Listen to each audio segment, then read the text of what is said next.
Assalamualaikum warahmatullahi wabarakatuh. Apa kabar mahasiswa administrasi bisnis semester 1 Universitas Selang Malang? Semoga kalian baik-baik saja. Kali ini kita akan membahas mengenai organisasi. Nah, sebelum kita mulai pembahasan kali ini, alangkah baiknya kita membaca basmalah bersama-sama. Bismillahirrahmanirrahim.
Slide pertama ini kita membahas mengenai pengertian dari organisasi. Jadi organisasi perlu, mungkin kalian sudah mengetahui bahwa sebenarnya organisasi ini menembus semua tingkat kehidupan kita. Nah, buktinya setiap hari kita bisa terlibat atau berhubungan dengan berbagai organisasi. Dan secara nggak langsung kita hidup sebenarnya di dalam atau dipengaruhi organisasi. Sebagian besar waktu kita habiskan sebagai anggota dari organisasi, mungkin di pekerjaan, sekolah, sosial, negara, dan juga menjadi aktivis di masjid. Kita terlibat di dalam organisasi tersebut sebagai mungkin karyawan, sebagai mahasiswa seperti kalian, klien, pasien, dosen, dan juga sebagai warga negara. Kadangkala organisasi-organisasi tersebut dikelola secara efisien dan tanggap terhadap kebutuhan kita, tetapi ada kalanya juga membuat kita frustrasi dan jengkel. Bahkan mungkin terpikir bahwa organisasi itu mengganggu. Pengalaman pribadi seperti itu di dalam atau dengan organisasi telah membentuk pengertian kita mengenai apa yang dimaksud dengan diorganisasikan. Mungkin sikap kita terhadap organisasi bisa positif atau negatif. Namun pengertian tentang organisasi merupakan suatu dasar yang baik untuk mengkaji organisasi dengan cara yang lebih sistematis.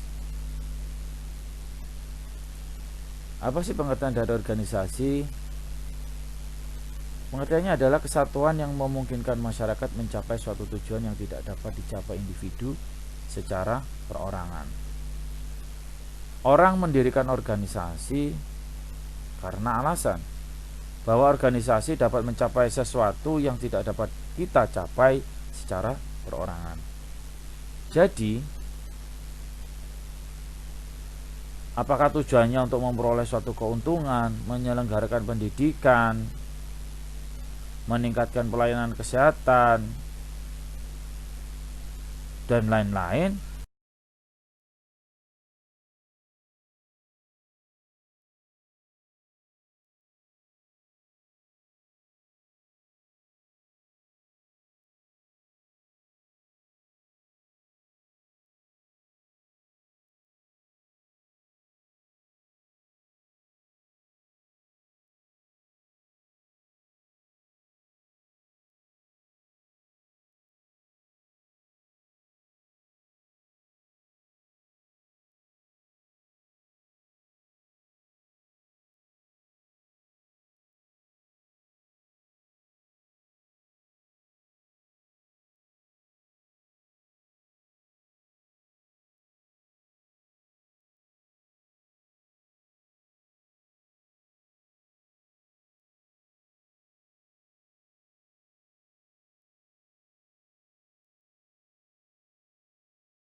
Baik, selanjutnya kita membahas mengenai pentingnya mempelajari perilaku organisasi.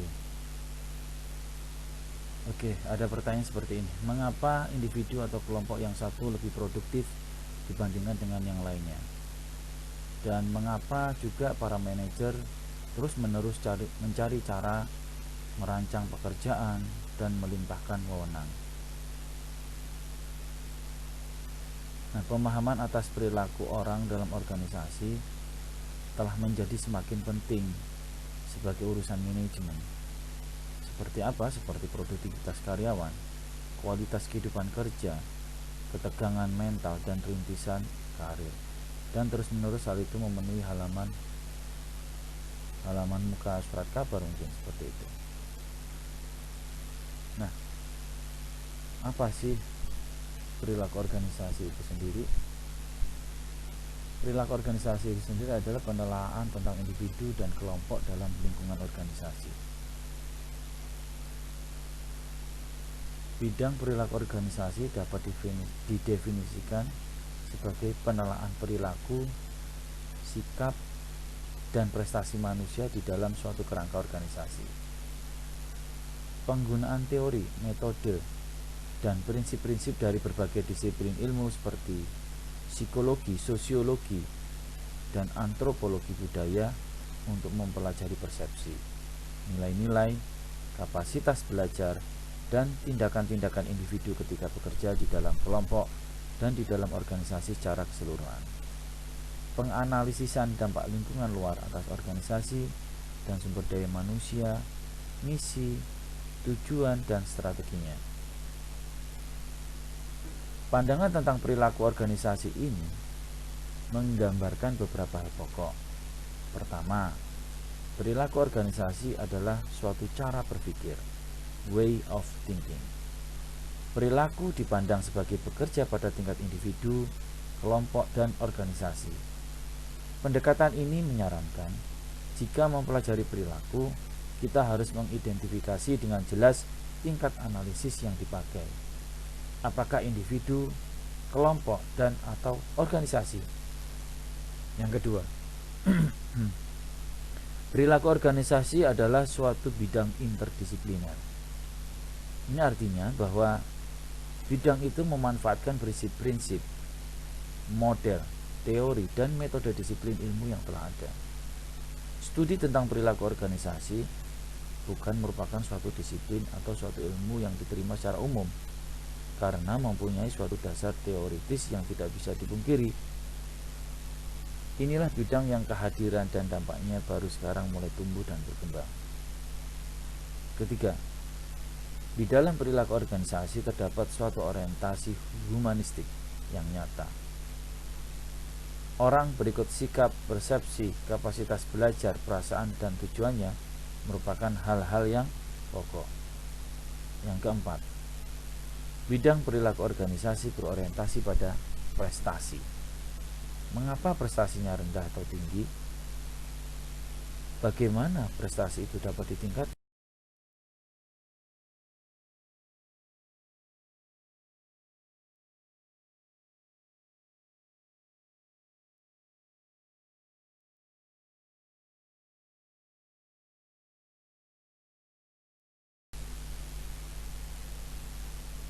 Slide selanjutnya. Oke, kita membahas perilaku organisasi. Di sini perilaku organisasi itu mengikuti prinsip-prinsip perilaku manusia.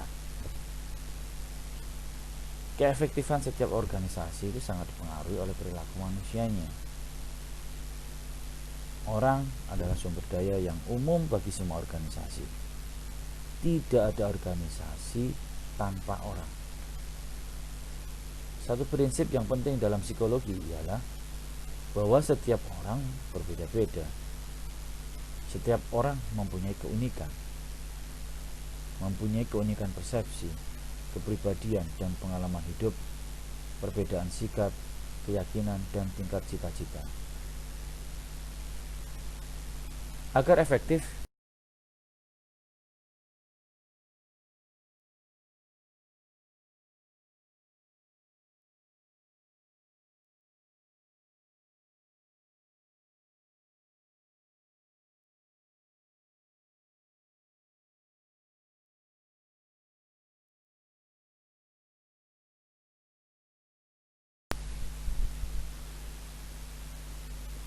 selanjutnya ini adalah organisasi sebagai sistem sosial. Jadi hubungan antara individu dan kelompok dalam organisasi menciptakan harapan-harapan bagi perilaku individu.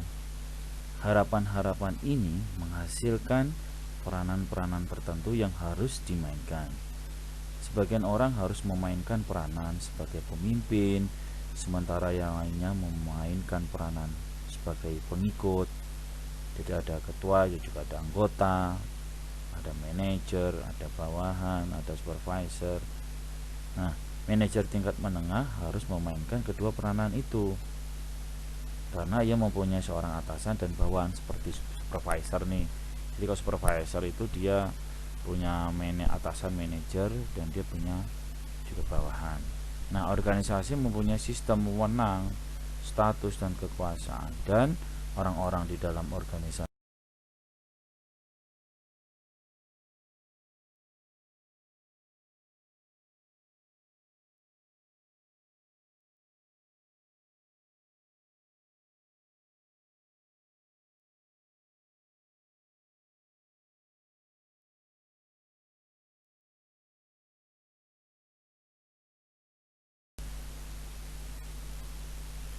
Nah, untuk slide selanjutnya ini adalah banyak faktor membentuk perilaku organisasi. Nah, perilaku kita dalam setiap situasi melibatkan apa di sini? Interaksi karakteristik pribadi kita dan karakteristik situasi.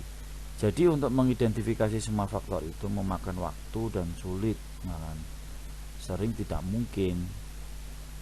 Nah, untuk membantu kita mengidentifikasi faktor-faktor manajerial yang penting, ya, kita menggunakan pendekatan kontingensi atau pendekatan menurut situasi.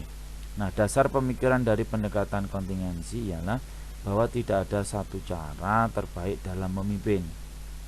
Jadi tidak ada satu cara terbaik dalam memimpin. Intinya ya, di dalam organisasi itu tidak ada satu cara terbaik dalam memimpin. Suatu metode yang sangat efektif dari satu situasi tidak akan sesuai pada situasi yang lain. Nah, pendekatan kontingensi telah berkembang karena hasil riset telah membuktikan bahwa suatu karakteristik tertentu dari suatu pekerjaan dan karakteristik tertentu dari orang yang melakukan pekerjaan itu menghasilkan beberapa praktek manajemen tertentu yang terbukti lebih baik dari praktek-praktek manajemen lainnya.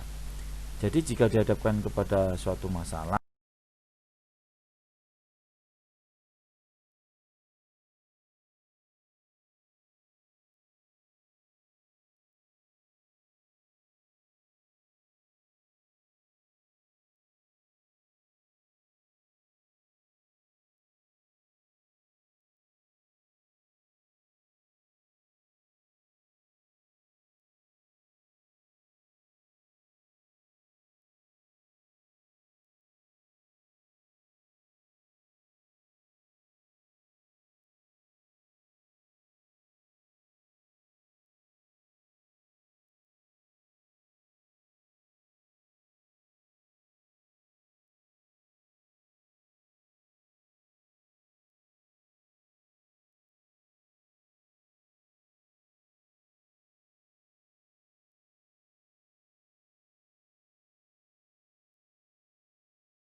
Oke, untuk slide selanjutnya ini membahas bagaimana struktur dan proses mempengaruhi perilaku organisasi. Struktur organisasi ialah pola formal. Jadi pola formal tentang bagaimana orang dan pekerjaan dikelompokkan. Nah, struktur sering digambarkan dengan suatu bagan organisasi. Makanya di sini struktur adalah suatu cetak biru organisasi yang menunjukkan bagaimana orang dan pekerjaan dikelompokkan bersama. Nah, struktur digambarkan oleh bagan organisasi. Nah, proses di sini berkenaan dengan aktivitas yang memberi kehidupan pada skema organisasi itu. Atau di sini adalah proses aktivitas yang memberi nafas ya, kehidupan bagi struktur organisasi. Proses yang umum ialah komunikasi, evaluasi prestasi kerja, pengambilan keputusan, sosialisasi dan pengembangan karir. Nah, ini adalah proses dalam setiap organisasi. Kadang-kadang pemahaman masalah proses seperti gangguan komunikasi, pengambilan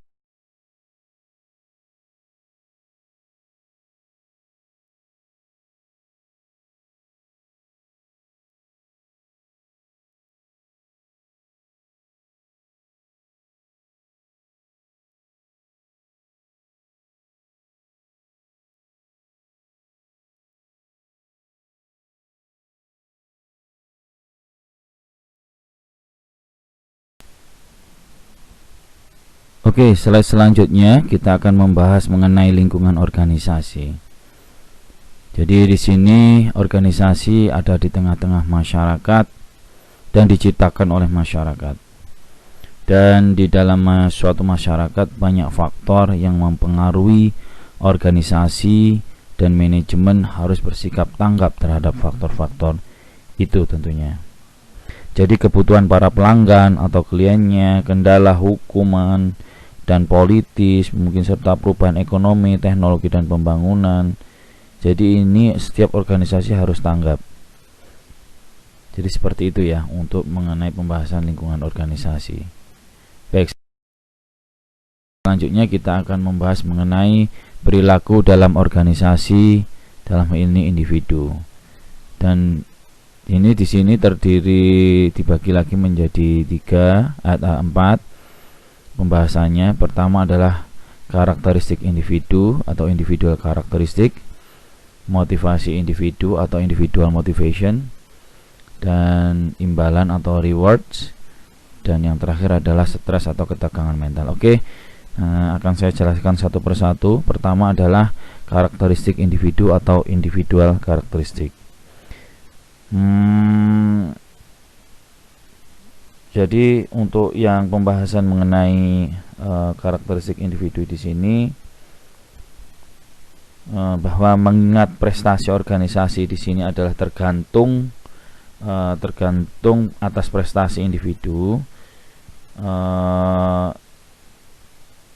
Manajer, seandainya saya contoh manajer seperti mungkin di dalam sebuah perusahaan itu harus memiliki pengetahuan yang lebih memadai dan bukan hanya pengetahuan yang pas-pasan tentang faktor yang menentukan prestasi individu.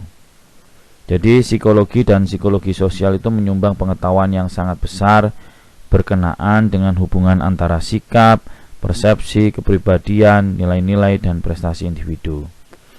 Kapasitas individu untuk belajar dan menanggulangi stres telah menjadi topik ya yang semakin menarik. Jadi manajer itu tidak dapat mengabaikan kebutuhan untuk belajar dan bertindak tentang pengetahuan karakteristik individu, baik dari bawahannya maupun di antara manajer itu sendiri.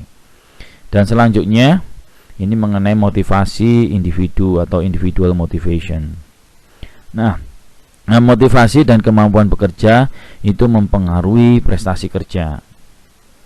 Jadi ada banyak teori ya. Jadi teori motivasi ini mencoba menerangkan dan meramal bagaimana perilaku individu itu muncul, mulai terus berlanjut dan berhenti.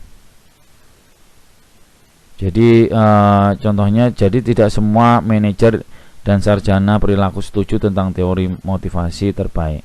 Nah, sebenarnya motivasi itu begitu rumit ya, jadi sehingga mustahil memiliki satu teori yang mencakup keseluruhan tentang bagaimana hal tersebut terjadi. Akan tetapi para manajer di sebuah perusahaan biasanya harus terus mencoba memahaminya. Mereka harus menaruh perhatian terhadap motivasi karena mereka harus mempertahankan prestasi. Nah ini. Dan selanjutnya perilaku dalam organisasi, pembahasan individu ini membahas mengenai imbalan. Nah ini atau rewards. Nah, salah satu pengaruh ini di sini yang paling kuat atas prestasi individu ialah sistem imbalan dalam organisasi. Dan tentunya nanti kalau kalian akan bekerja di sebuah perusahaan, ada yang namanya di sini sistem mengenai reward. Jadi biasanya diatur. Ya tujuannya apa? Di sini untuk meningkatkan prestasi individu di dalam sebuah perusahaan. Nah, manajemen itu dapat menggunakan imbalan atau hukuman mungkin untuk meningkatkan prestasi karyawan. Jadi manajemen dapat juga menggunakan imbalan untuk menarik karyawan-karyawan terlatih masuk dalam organisasi. Jadi gaji dan kenaikannya serta bonus adalah aspek-aspek yang penting dalam sistem imbalan. Tetapi hal itu tentunya bukan satu-satunya aspek. Nah, seperti itu. Jadi prestasi dari pekerjaan itu sendiri menjamin karyawan mendapat imbalan, terutama jika prestasi kerja tersebut mengarah pada rasa tanggung jawab pribadi, otonomi, dan keberartian. Selanjutnya, saya akan membahas mengenai stres atau ketegangan mental. Nah, stres merupakan hasil yang penting dari interaksi antara tugas pekerjaan dengan individu-individu yang melaksanakan pekerjaan itu. Stres dalam hal ini ialah suatu keadaan ketidakseimbangan di dalam diri individu yang bersangkutan, yang sering tercermin dalam gejala-gejala seperti tak bisa tidur, keringat berlebihan, gugup, dan sifat lekas marah. Nah, apakah ketegangan itu bersifat positif atau negatif? Nah, hal ini tergantung pada tingkat toleransi individu bersangkutan. Jadi orang itu bisa memberikan reaksi yang berbeda terhadap situasi yang dari luar nampaknya sih menyebabkan tuntutan fisik dan psikologis yang sama. Nah, beberapa individu menanggapi secara positif peningkatan motivasi dan tanggung jawab untuk menyelesaikan tugas pekerjaan. Individu lain menanggapi negatif, malahan mencari jalan keluar lain seperti menjadi alkoholik dan menggunakan obat-obatan secara salah. Jadi seperti itu ya. Jadi biasanya ada yang yaitu mensikapi stres itu dengan negatif ya, dia biasanya ngedugem, terus minum minuman alkohol, kayak gitu. Tapi kalau stres ini dianggap hal yang positif, ya disikapi dengan positif, nah ini tentunya akan menjadikan peningkatan motivasi dan tanggung jawab dalam menyelesaikan tugasnya. Jadi seperti itu.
Dan lanjut, ini sekarang kita akan membahas perilaku di dalam organisasi. Ini mengenai kelompok dan pengaruh antar pribadi.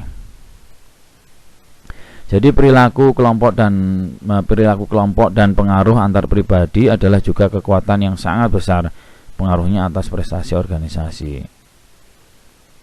Jadi dampak dari kekuatan-kekuatan ini gambarannya seperti ini. Jadi kalau saya bisa kasih contoh, jadi dalam sebuah perusahaan itu biasanya kalian akan punya teman ya, terus kalian akan membuat kelompok di sini, seandainya kelompok futsal, dan Anda biasanya itu akan melakukan futsal itu pas libur atau malamnya setelah kerja.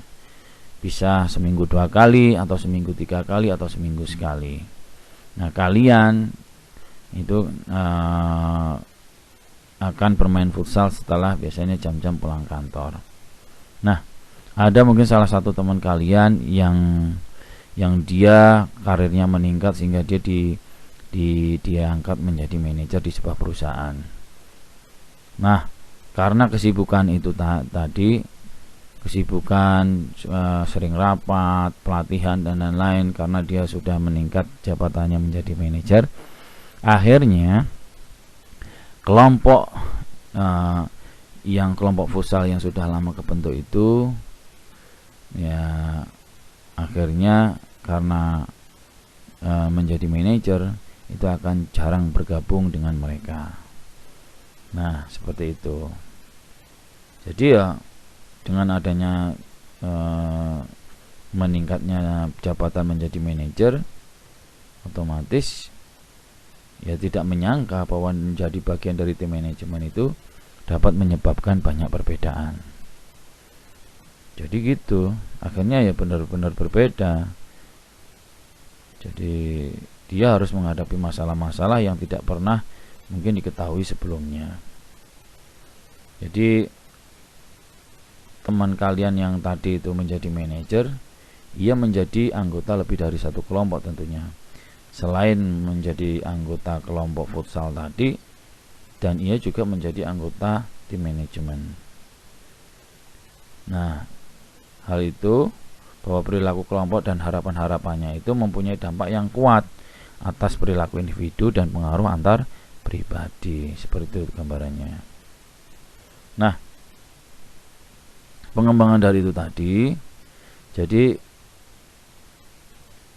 ada 4 aspek kelompok dan pengaruh antar pribadi yang penting atas perilaku organisasi. Jadi ada 4 aspek kelompok dan pengaruh antar pribadi yang penting atas perilaku organisasi. Antara lain perilaku kelompok, perilaku dan konflik antar kelompok, kekuasaan dan politik, dan yang terakhir adalah kepemimpinan. Nah, ini ya, jadi perilaku kelompok, perilaku dan konflik antar kelompok, kekuasaan dan politik atau power and politics, kepemimpinan atau leadership. Oke, akan saya bahas satu persatu secara singkat. Jadi kalau untuk perilaku kelompok di sini, jadi kelompok itu tidak hanya terbentuk karena tindakan manajerial, tetapi juga karena adanya usaha-usaha individu. Jadi para manajer itu menciptakan kelompok-kelompok kerja untuk menangani tugas dan pekerjaan yang diberikan. Jadi kelompok-kelompok semacam itu yang diciptakan oleh keputusan manajerial disebut kelompok formal. Jadi kelompok yang dipimpin oleh temanmu tadi yang dari futsal, seandainya yang ikut futsal, nah itu pada kantor kalian, nah itu adalah suatu jadi kelompok yang dipimpin oleh manajer, salah.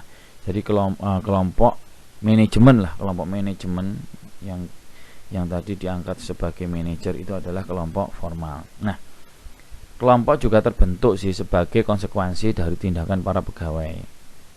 Yaitu tadi kayak kelompok futsal, itu adalah kelompok informal.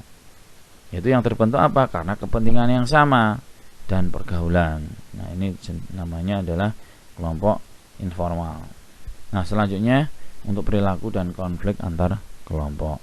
Nah, jika kelompok itu berfungsi dan berinteraksi dengan kelompok lainnya, Mereka mengembangkan seperangkat karakteristik yang unik, termasuk struktur, keterpaduan peranan, norma-norma, dan proses. Nah, sebagai hasilnya, kelompok lain dan persaingan antar kelompok dapat menjurus ke arah konflik. Nah, itu gambarannya jika itu. Nah, bila konflik antar kelompok dapat bermanfaat bagi suatu organisasi, terlalu banyak konflik antar kelompok atau konflik yang keliru dapat menimbulkan hasil yang negatif. Jadi, oke, selanjutnya kita akan membahas struktur organisasi. Dapat bermanfaat bagi suatu organisasi, terlalu banyak konflik antar kelompok atau konflik. Jadi untuk dapat bekerja secara efektif dalam organisasi antar kelompok adalah apa di sini? Nah, para manajer ini harus memiliki pemahaman yang jelas tentang struktur organisasi. Nah, itu. Dengan memandang suatu selanjutnya, seseorang itu hanya melihat suatu susunan kekuasaan dan politik ini. Apa yang maksud dengan kekuasaan dan garis wewenang dari bagian-bagian dalam organisasi? Adalah kemampuan menggerakkan seseorang melakukan sesuatu yang Anda inginkan. Sekali lagi, kekuasaan adalah kemampuan menggerakkan. Jadi struktur organisasi itu merupakan pola formal sesuatu kegiatan dan hubungan di antara membuat sesuatu terjadi dengan cara yang Anda inginkan. Dalam hal ini, jadi banyak orang di dalam masyarakat yang merasa tidak senang dengan konsep struktur organisasi, yaitu sebagian dari mereka sangat menyukai mungkin perasaannya hal ini karena esensi kekuasaan adalah pengawasan atau pengendalian terhadap ini yang lain. Mengacu pada proses yang digunakan para manajer secara kepemimpinan, manajer merinci isi lah istilahnya. Jadi desain pekerjaan mengacu pada proses yang digunakan para manajer untuk kepemimpinan ini. Semua organisasi itu mempunyai pemimpin. Nah, seperti halnya pada organisasi dan individu. Dan untuk desain organisasi itu menunjukkan keseluruhan struktur organisasi. Jadi desain organisasi menunjukkan keseluruhan struktur organisasi. Hasil dari usahanya akan menjadi sebuah struktur baru dari tugas-tugas dan hubungan wewenang yang ia yakin akan menampung perilaku individu dan kelompok menuju tingkat prestasi yang lebih tinggi. Jadi desain organisasi di sini maksudnya adalah kalau Anda merencanakan untuk merombak struktur dasar dari fakultas, jadi hasil dari usahanya itu akan menjadi sebuah struktur baru dari tugas-tugas dan hubungan pemenang yang ia yakin akan menampung perilaku individu dan kelompok menuju tingkat untuk proses organisasi ini dari bisa diartikan atau pengertiannya adalah proses perilaku tertentu itu memberi jiwa bagi kita membahas mengenai organisasi. Nah, model kita mencakup 4 proses keperilakuan ya yang menyumbang pada prestasi organisasi yang efektif. Ini adalah pertama proses komunikasi atau communication process. Yang kedua ini adalah proses pengambilan keputusan atau decision making process. Yang ketiga ini adalah proses evaluasi prestasi atau performance evaluation process. Dan yang terakhir adalah proses sosialisasi dan karir atau terkenal dengan sebutan socialization and career process. Oke, kita bahas satu-satu.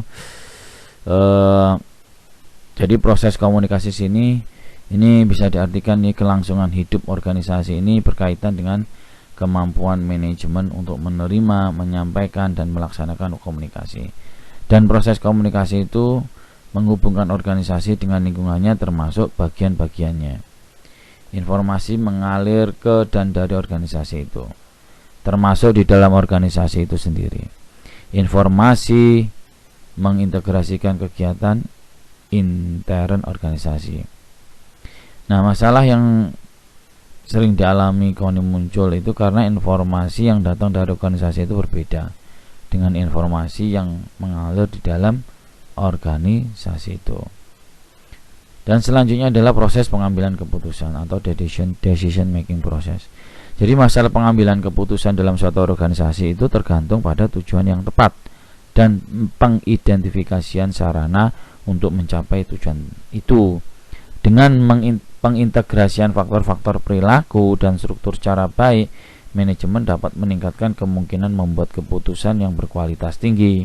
Nah, seperti itu.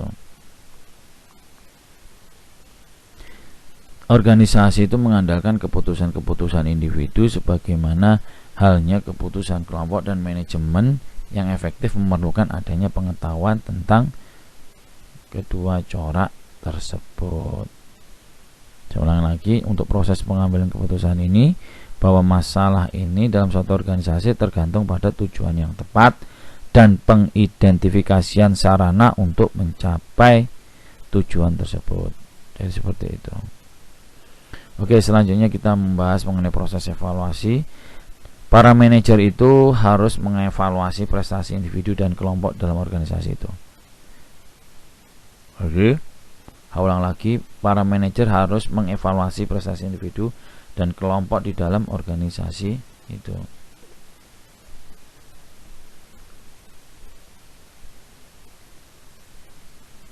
Sistem yang diterapkan manajemen untuk mengevaluasi prestasi membantu maksud-maksud seperti penentuan imbalan, upah, promosi, dan alih tugas.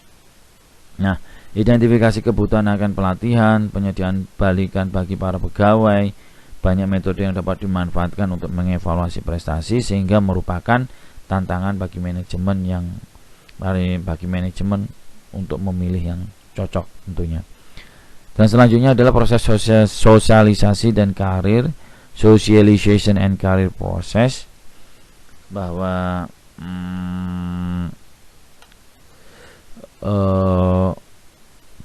individu itu memasuki organisasi itu untuk bekerja dan merintis tujuan karir pribadi mereka. Konifik masuk di perusahaan konsultan dengan suatu keyakinan bahwa perusahaan itu akan menyediakan baginya suatu kesempatan karir yang besar. Jadi organisasi mempekerjakan individu untuk melaksanakan pekerjaan tertentu, yaitu pekerjaan menurut struktur organisasi.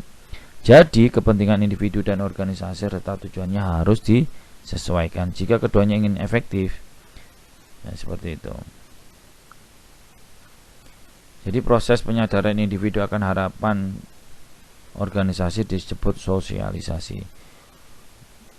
Jadi sosialisasi ini terdiri dari suatu pernyataan umum dengan alasan bahwa setiap pegawai harus melaksanakan tugasnya. Sosialisasi itu mungkin formal jika program orientasi diselenggarakan bagi para pegawai baru, atau informasi jika manajer dan rekan-rekan sekerja memberitahu bahwa pegawai baru hal-hal yang relevan tentang seluk-beluk harapan organisasi itu. Pengembangan karir dan sosialisasi adalah dua aktivitas yang saling berkaitan, yang memberi dampak pada prestasi tentunya, baik prestasi organisasi maupun prestasi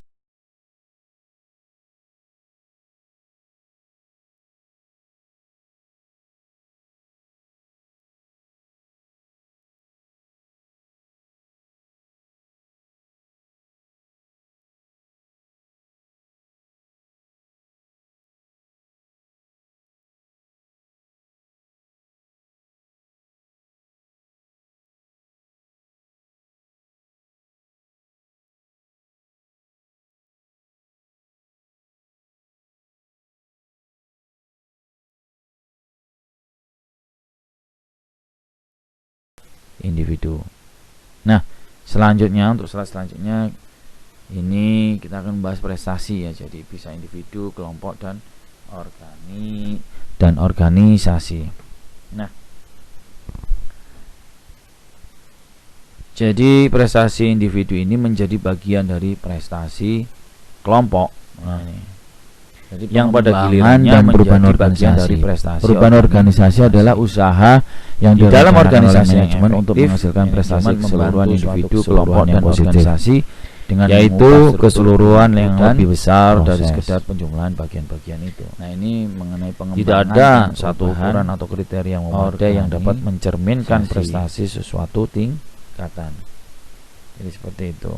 Nah, kadang-kadang itu para manajer itu harus mempertimbangkan ya. Jadi ketidakefektifan prestasi sesuatu tingkatan merupakan pertanda bagi manajemen untuk mengambil kemungkinan bahwa prestasi yang wajar hanya dicapai dengan akan berpusat pada perubahan yang nyata di dalam struktur organisasi. Perubahan organisasi adalah usaha yang direncanakan proses oleh manajemen untuk menghasilkan prestasi keseluruhan individu, kelompok, dan organisasi dengan mengubah struktur perilaku dan proses. Jika perubahan itu ditetapkan secara benar, individu dan kelompok tentunya bergerak menuju prestasi yang lebih efektif.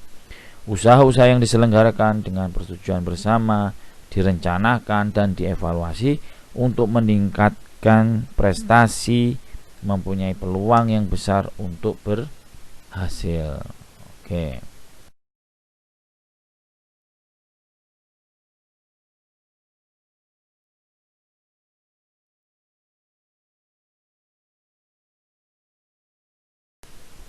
Nah, selanjutnya ini ada bahan diskusi, kalian harus kerjakan.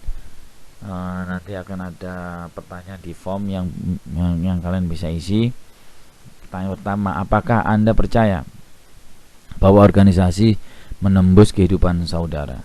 Buatlah suatu daftar organisasi di mana Anda menjadi anggotanya. Apakah organisasi tersebut berpengaruh dalam kehidupan Anda?